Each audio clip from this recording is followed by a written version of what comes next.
I want to give you a few tips today if you're going to be using a new seat pan and replacing your old steel one with a plastic one. There's a couple of things you should keep in mind, and I'm going to tell you a little bit about it.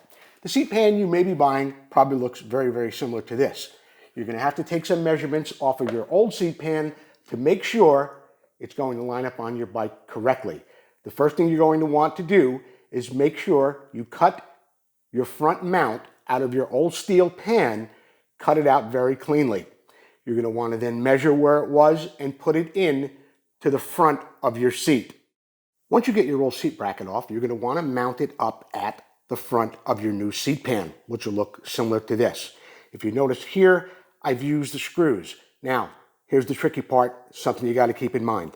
When you're doing this, you do not want to put regular nuts on the other side.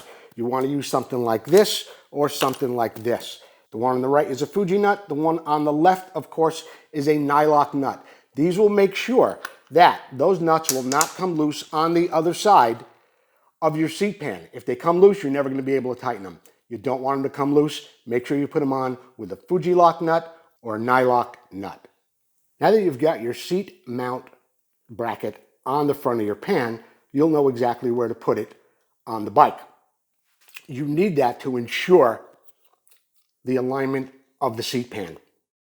Now, for the back of the mount, you want to make sure you have your two mounts removed from your original steel base, and you're going to want to bolt them on exactly where they go on the back of your frame, like I've done here.